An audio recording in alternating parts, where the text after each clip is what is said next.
Alright guys, welcome to part 3. Okay, I promise we're on the home stretch now. Thanks for sticking around this long. We're going to make some sounds happen and it's going to be cool. So, let's see. Last time we left off, we'd had our little toggles automatically connected to our funnel. And now what we want to do is be able to send to our JavaScript object a message telling it what beat we're on, and then the JavaScript object will make the toggles light up and play a sound accordingly.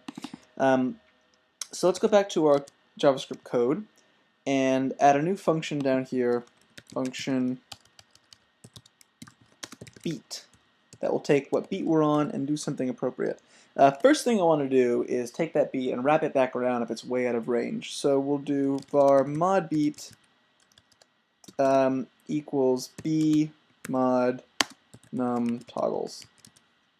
So all it's going to do is say, like, say the beat comes in and it says, hey, JavaScript object, we're on beat 12, and we only have 4 toggles. It'll just wrap that back around into something that we can actually deal with, a beat we actually have a toggle for. Next thing I want to do is change the color of each of our toggles. So what I want to do is make some new, what do you call these, variables here, toggle appearance parameters, and we're going to pick an on color and an off color. I want my on color to be yellow, so I'll go var on color equals 1 1 0 1. These are just RGBA colors, so that's yellow. And var off color equals 1 1 1 and 1, because that's white. And now we just need to set the appropriate toggle to have that color. So first thing we're going to do is turn off all the toggles.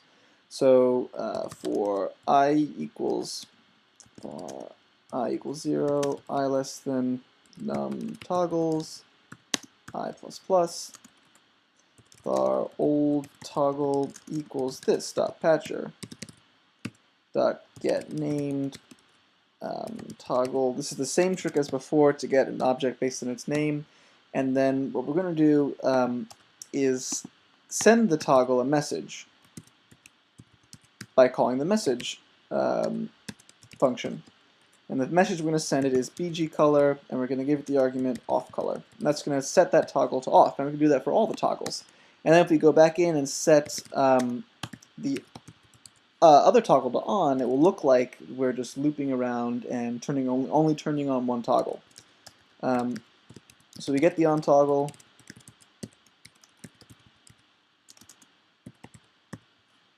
this way, and then do on toggle dot message bg color on color. Cool. Now if this all worked out correctly, which I guarantee 100% it will, if we make a metro object, so let's make a toggle metro, say 125,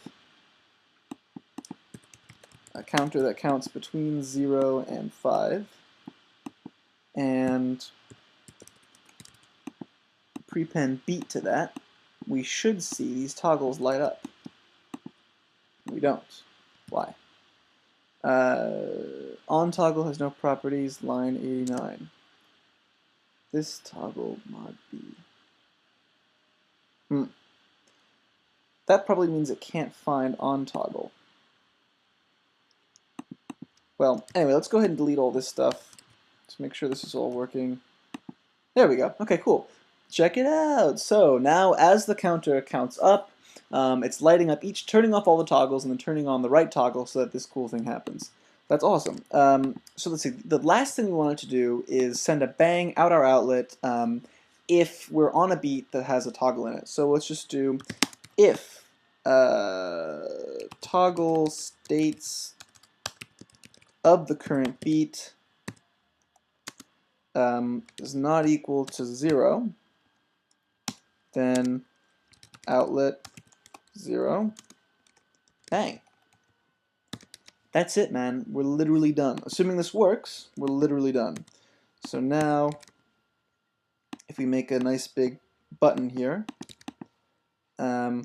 just delete all this garbage just to be sure. Start from scratch. 7. That means we have to count up to 6. You know, we should really just hook it up like, hold on. so that this all lines up.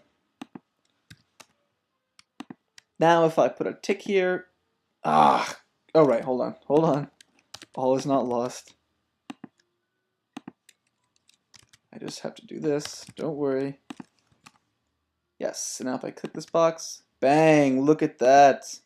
Oh my god, such power. Cool, and now what we should do is do a make note. Let's make an integer box here. And every time we get a bang, let's send out the value of that integer to a make note. 127, 100, because why not? And then send that to a note out. And I've got an instance of Ableton Live running, so these are just going to go straight to Ableton and give us some cool sounds. So let's see. Right? Come on. All right, how much time do we have left? Let's see if we can do. Oh, sweet. Okay. So the whole reason that I wanted to do this in the first place was because the cool thing about adding that mod operator in the beat function is it means that we can say fix this entire thing to a 16-beat measure, but then make this circle as tight as we want, and actually really interesting rhythmic stuff can happen. So what I want to do now is have two separate number boxes here, one for how big my entire measure is going to be, and then one here for how tight my rhythmic circle here is going to be. So let's say I want a 16-bit beat measure. Do you see what happened? So when the counter here got to 16, it looped back around and started from 0. But because we had the modulo operator in here, this circle was counting all the way up the whole time. So out of this simple pattern here and the relationship between 7 and 16, we had this emergent beat come out. Can you hear it?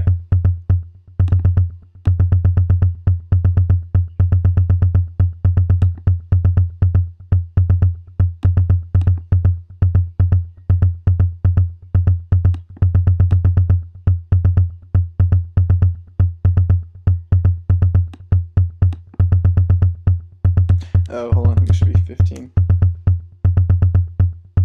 I knew something was wrong. Okay, so now we're doing. Now we hear everything right.